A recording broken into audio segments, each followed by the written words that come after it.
day is off to an amazing start. Thanks so much for stopping in today, guys. Today, I wanted to stop in and share with you my tips, really quick, easy tips for making your home look more expensive. All right, guys, now, before anyone gets their undies in a bunch, I am in no way, shape, or form saying that your house just has to look expensive, all right? So expensive, it's just going to be a synonym for aesthetically pleasing. So if your home looks expensive, it looks pleasing to the eye. That's all that I'm saying, okay? So I want to share with you here today just a few of the things that have been tried and true here in our home, especially here in the kitchen, and I think they'll really work for you. The first one is going to be an item or items that both Eric and I have talked about here on the channel quite a few times, guys, and it's going to be your lighting. LED daylight light bulbs, guys, are going to take the look of any room, more specifically your kitchen, because your kitchen really does have a lot of reflective surfaces. So they're going to take your kitchen, it's just going to take it to the next level. The daylight light bulbs, not only the LED ones more specifically, not only do they last a whole lot longer, guys, but even on the gloomiest of days, they really give your home that pop, that brightness, that happy feeling that I think we all want. I specifically love to have the daylight light bulbs here in our home during the winter months. This is all we have throughout the year, but they really do a great service to me personally during the winter months, as I get kind of gloomy, during the winter months. We're not getting as much of that natural vitamin D from the sun. So when you walk into a room and you flick the light on, you're still put in a happy mood because of these daylight light bulbs. Now, depending on the makeup of your kitchen, you may need just your standard light bulbs. We actually have these here in our pendant lights, but guys, we also have the floodlights, and you'll need to purchase these if you have the pocket lights in your ceiling, and I will actually leave the prices here somewhere on the screen if I can find them for you guys. And while these may cost just a little bit more on the front end, they do last a whole lot longer than your more traditional light bulbs. So in order for your home to look more expensive, I would absolutely, guys, start first with the lighting. Now that we can see the kitchen, all right, we have the proper lighting in place, and everything is nice and bright, we want to make sure that our kitchen is not cluttered. It's not going to do us any good to have those gorgeous light bulbs in place if we have clutter in the kitchen. And I mean clutter meaning too many figurines, too many appliances. Some of us have 2 and 3 different types of toasters. We don't need to have every toaster out on the countertop. We don't need to have every juice maker, juice press, panini press on the counter. Store those things away if you have the cabinet space for them. Also, what I would do is go through and check those appliances, all right? Are they still working? Do you have too much oily build up on those appliances? Some of those things we can probably go ahead and donate or toss anyway. So I think this is going to be one of the easiest ones, all right? If we have all those appliances and things that we're not using, they are absolutely going to detract from the beauty of the kitchen. You want to make sure that your kitchen it's a workspace. So you aren't going to be able to use your workspace if all of your space is kind of cluttered with non-essential items, appliances that aren't working, duplicate appliances and things like that. So clear out the clutter, get rid of all the old mail and things like that. I know that a lot of us use our kitchen, especially when you walk right in off of your garage. We have little drop zone areas in the kitchen. Make sure that you are regularly going through those items in your drop zone areas if they're located in your kitchen, and making sure you are keeping those areas as clutter-free as possible. All right, so we have ensured that we have a really great lighting. We have cleared away the clutter. There's no extra outdated mail, no old coupons, the keys. I am guilty of laying my earrings around. All of that stuff has been removed.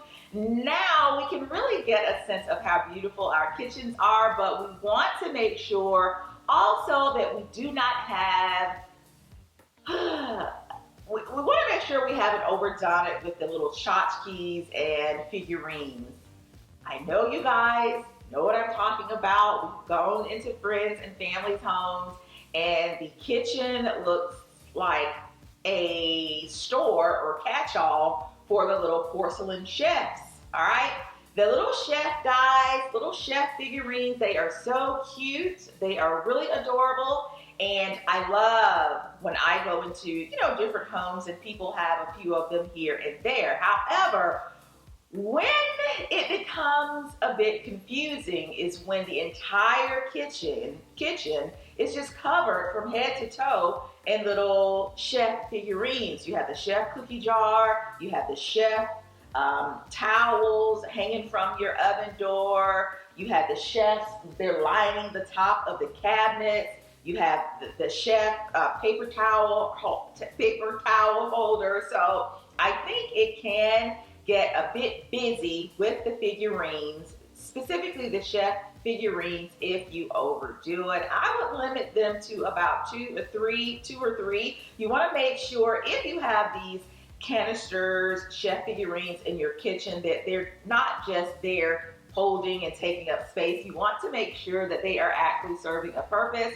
I have some little canisters over on my countertops, but I like to make sure that they are serving a purpose. I like to store my candles in them. While my candles, or the candles that we can purchase from Home Goods or Bath and Body Works, Bed Bath and Beyond, the candles are gorgeous. However, sometimes I don't like that they are clashing with the decor that I have going on throughout my home. So I will purchase little canisters that I think work a little bit better in this space, and I store my candles in there. That might be a good idea if you are purchasing the chef canisters. Make sure that they're not just there holding space and collecting dust and grime. Make sure that they are serving a purpose. And that being said, just want to make sure you're not having too many of them. You don't want the canisters to detract from the beautiful finishes that you have in your kitchen. All right, so we have lighting. No clutter. We have removed some of the figurines. Keep your figurines, guys. I'm not saying take out the personality from your kitchen. You don't have to take the personality away. Keep your figurines. I just say, like I said, limit the number of them. So once we've done that, now we can move on to really, I think, some items that boost up the value in our kitchen.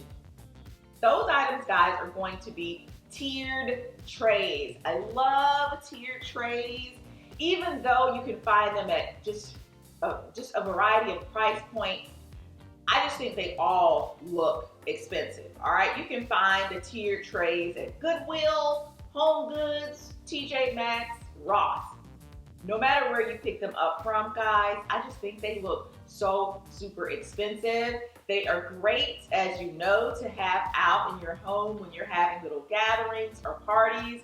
However, here, I like to just store them over on the counter and place fruit on them, all right? If you have a family, you know, you have several kids and they're leaving for camp this summer, you know, during the day, every day going to camp, or even during the school year, you have kids who are leaving for school. They make great little breakfast stations, all right? If your family isn't big on breakfast during the day, like I said, they're great to store fruit on, little breads, little croissants and cheeses, little dried meats. They are just perfect for that. I just really think they enhance the look of your countertop.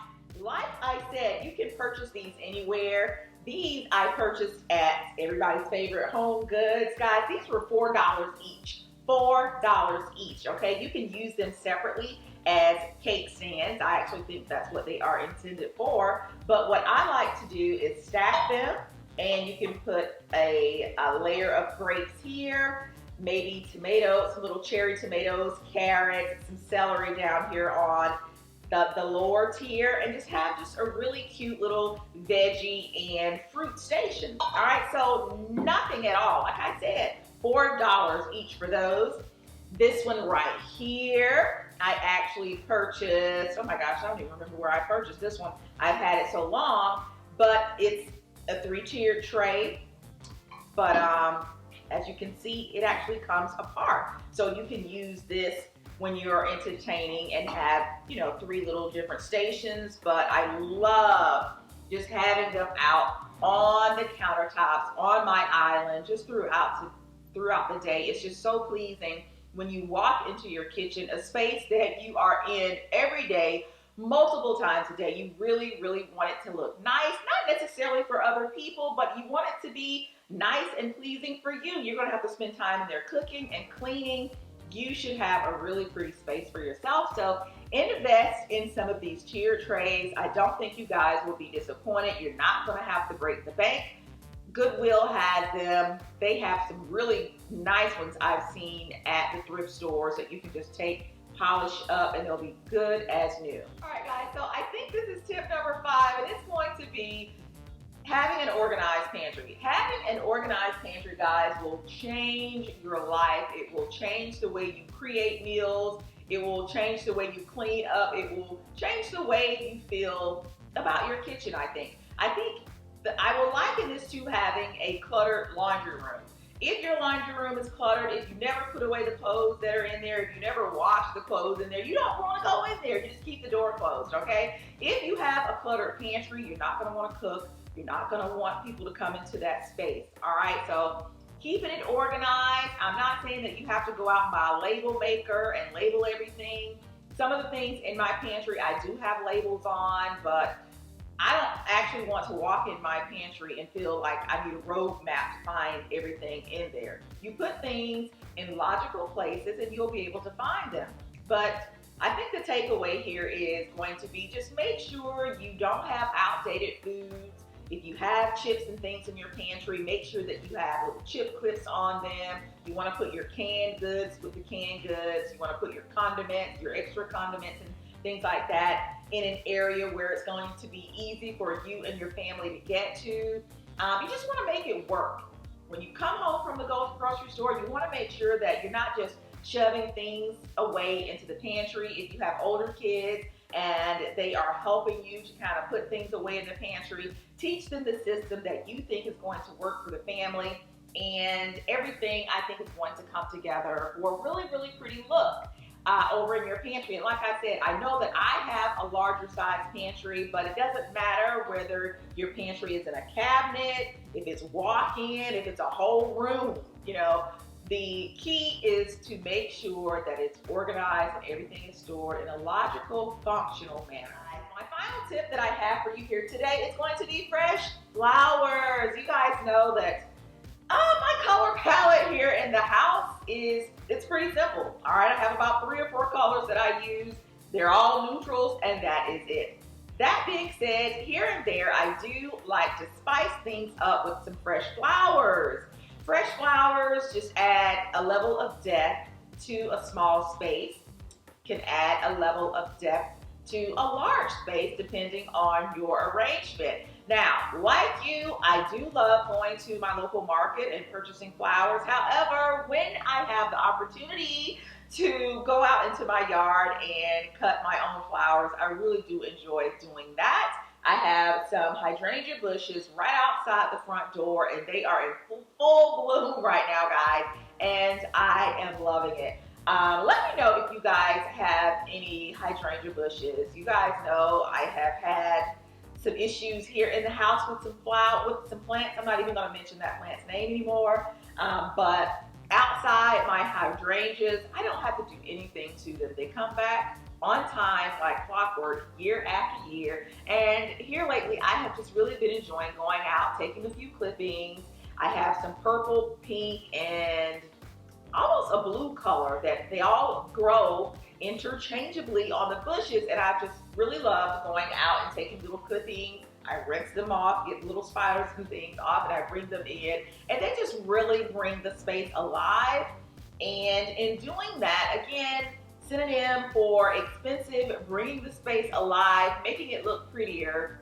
It's just really pleasing. All right, so If you are unable to get to the grocery store and you have little plants outside, growing outside of your home, go ahead and take a few of those clippings, clean them up, get you a pretty vase too. I think I've shared with you guys that I love to have little vases here on hand.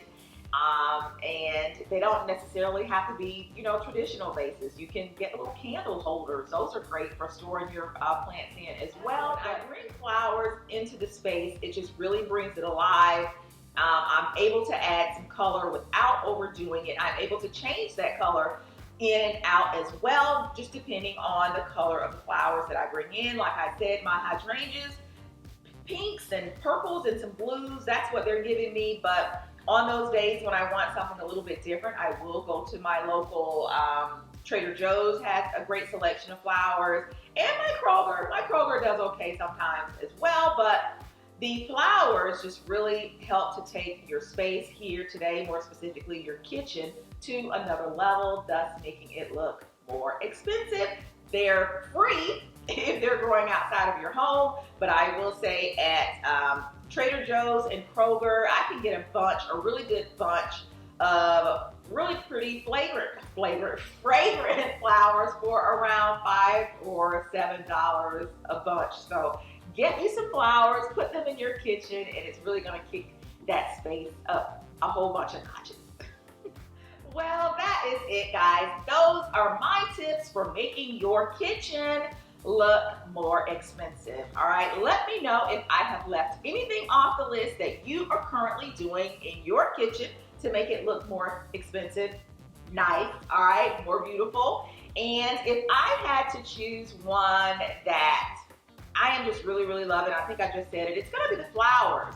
If you're growing them outside of your home, it's gonna cost you nothing, okay? And then if you have to go to the market to get some, it's really inexpensive. And my flowers, whether I pick them from outside the door or go to the grocery store, I'm able to keep them for almost, guys, 2 weeks. Yeah, a little tip that what I do, I take some of Eric's Diet Coke and I kind of dilute it with some water, and that's what's sitting back there in my hydrangeas right now. It really helps them to last. But anyway, guys, really appreciate you all stopping in today. Don't forget to leave your tips that I have left off.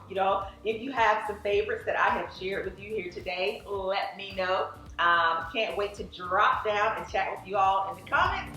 Thanks so much, guys. Really appreciate it, and I'll see you all in the next video. Bye, guys.